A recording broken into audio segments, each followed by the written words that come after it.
안녕하세요 여러분. 제가 지난 영상에서는 제 서브스크라이버 분들을 위해 IB Feeder School 지역별 사립 공립 최고 명문 고등학교에 대해 진지하게 이야기했었죠. 그 명문 고등학교들이 아이비리그로 가는 지름길이라는 믿음에 대해 알려드렸는데요. 그 화려한 이름 뒤에 숨겨진 현실을 함께 알아보았어요. 오늘은 아주 더욱더 중요한 것을 코치해드리려고 합니다. 제가 피더 스쿨 중 하나인 명문 1호 스쿨 하버드 웨스트레이크에서 관찰한 바에 따르면 제가 제 딸을 그 학교를 보냈잖아요. 특히 입시 20년 가까운 경력의 입시 전문가라서 알룸나이 모교라서 제가 자세히 매년 들여다보죠. 그런데 말입니다. 누구는 하버드, 예일, 컬럼비아에 합격했는데요. 한국 학생이 올해 9월 스탠포드도 갔다면서요. 프린스톤도 합격하여 갔고요. 도대체 합격해서 간 학생들은 누구이며 그들의 학부모는 어떤 분들이었는지에 대해 이야기해 보려고 합니다.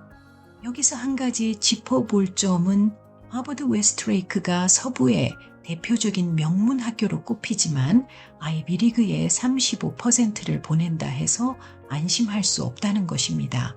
특히 한국 학생의 비율을 깊이 들여다보면 실상은 예상보다 훨씬 적어 깜짝 놀라실 수도 있습니다. 다른 지역별 명문 고등학교들의 피더 스쿨도 마찬가지로 자세히 들여다보면 사립이든 공립이든 좀 한다는 학교에서의 명문 입시란 절대 만만치 않구나 라는 걸 알 수 있죠. 이런 하버드 웨스트레이크 같은 곳은 엘리트들이 치열하게 경쟁하는 환경이라 자연스레 스트레스와 피로감이 끊임없이 찾아왔습니다. 중요한 점은 입시 전문가인 저도 그런 상황에서도 제 시야는 오직 탑 대학에만 머물러 있었고 7학년 때는 아예 그 아래는 아예 보이지도 않았던 기억이 납니다. 마치 귀가 다친 것처럼요. 그러니 그 스트레스가 얼마나 극심했을지 상상이 가시죠? 하버드 웨스트레이크에서 아이비리그의 반 이상 합격했다고 하니 그 치열함과 압박감은 어느 정도였을까요? 제가 일전에 말씀드린 대로 운이 좋으려니 제가 길을 우연히 보게 됐습니다. 제가 그 아이비리그 지름길로 들어서서 하버드 웨스트레이크 7학년은 합격에 기뻐서 훅 지나갔고요. 8학년 때부터 동서남북 기고나는 엘리트들이 줄로 섰는데 딸이 처음엔 게임의 룰을 몰라서 훅 밀렸어요.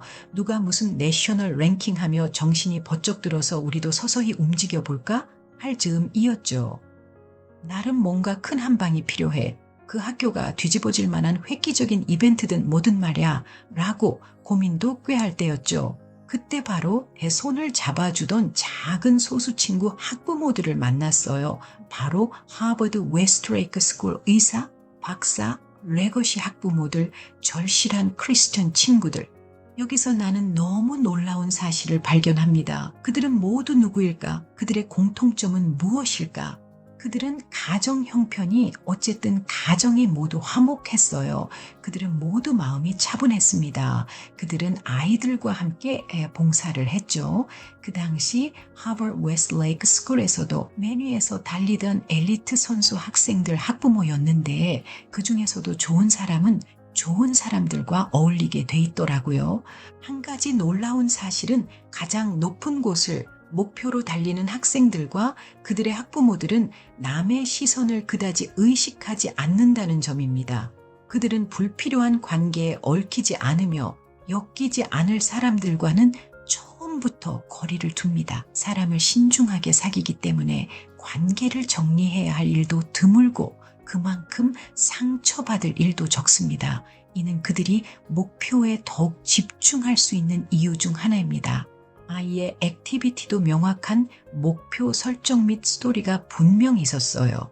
구체적이고 측정 가능하며 달성 가능한 목표를 설정합니다. 목표 진행 상황을 정기적으로 점검하고 필요시 조정하는데 우린 늘 함께 봉사 프로젝트도 논의했고요. 그 당시 같은 학년도 있었는데 괜찮을까요? 경쟁자인데 실은 그들은 저보다 제 아이보다 한 수 위인 사람들이었습니다. 품격, 인성, 젠틀함, 온화한 태도를 가진 분들이었죠. 소위 서부 최고 명문대의 top 5%에 모두 속한 학생의 학부모들로 레거시 학부모들도 상당히 많아 그들의 아우라는 정말 대단했습니다.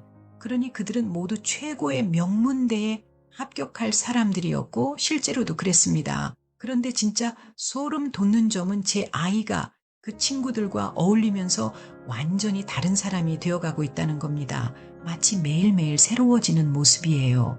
그 친구들은 경쟁의 대상이 아니라 내면의 자신과 싸우는 법을 알고 있었습니다. 매일 조금 더 나아지기 위해 스스로를 밀어붙이지만 그 과정에서 서로를 끌어올리고 격려하는 모습은 정말 감동적이었어요. 그리고 저는 깨달았습니다. 내가 도저히 답이 안 보일 때, 머리로 안 될 때는 친구를 잘 사귀어라. 좋은 친구 한 명이 10책, 아니 10개의 학원보다 낫습니다. 함께 걸어가는 친구가 누구냐에 따라 내 아이의 길도 달라질 수 있다는 걸 절실히 느꼈습니다. 특히 대학 입시라는 치열한 순간에서 친구의 중요성은 학생이든 학부모든 예외가 없습니다. 학생에겐 함께 성장하고 영감을 주는 친구가 필요하고 학부모에겐 격려와 지혜를 나눌 수 있는 친구가 필요합니다. 정말 최고의 자리에 오르고 싶다면 그에 걸맞은 아우라와 품격을 갖춘 사람들이 주변에 있어야 하지 않을까요? 남을 배려하고 공감할 줄 아는 능력, 그리고 이를 바탕으로 발휘되는 리더십은 기본 중의 기본입니다. 좋은 친구는 단순히 옆에서 함께 웃고 떠드는 존재가 아니라 함께 꿈을 키우며 서로를 끌어올릴 수 있는 사람입니다. 말 그대로 삶의 동반자이자 도전과 성취의 여정을 함께 걸어갈 가장 큰 힘이 되어줍니다. 이런 친구를 만난다는 건 단순한 행운이 아닙니다. 그것은 삶의 큰 전환점이 될 수 있습니다. 친구를 통해 배우고 성장하고 세상을 새롭게 보는 법을 익히는 것. 그것이야말로 성공적인 인생의 필수 요소입니다. 그러니 지금 내 아이 곁에 어떤 친구가 있는지, 나 자신 곁에 어떤 사람이 있는지 한번 돌아보세요. 그 친구들이 진정 우리를 더 나아지게 만드는 존재인가요? 제 경험으론 명문대학 합격과 입시 성공의 비결은 좋은 관계가 곧 당신의 성공을 결정할 수도 있다고 봅니다. 뒤돌아보면 뛰어난 학부모들의 최고 명문 탑 스튜던트를 보고 전 우리들 모두의 명문 합격 결과를 보고 소름이 끼치기도 해요. 아이비리그와 같은 최고 수준의 대학들은 단순히 높은 성적이나 뛰어난 활동만을 요구하지 않습니다.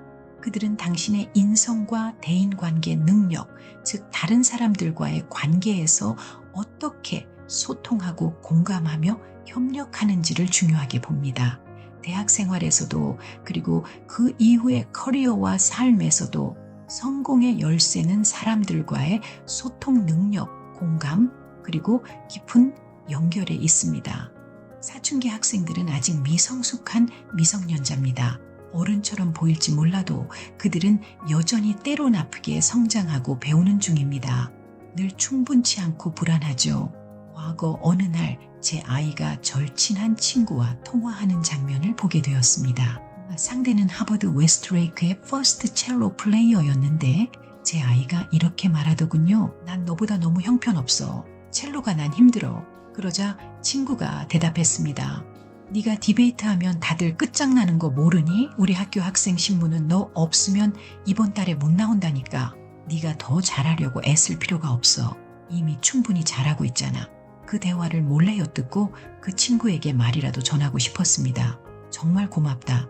네가 우리 아이에게 이런 위로와 격려를 해줘서. 그 순간 내 눈에 눈물이 핑하고 고이더군요. 전 그날 인생 공부를 하고 배웠습니다. 이처럼 진심 어린 말 한마디가 누군가의 삶에 힘이 될 수 있다는 것을 아이들의 대화를 통해서 배웠습니다.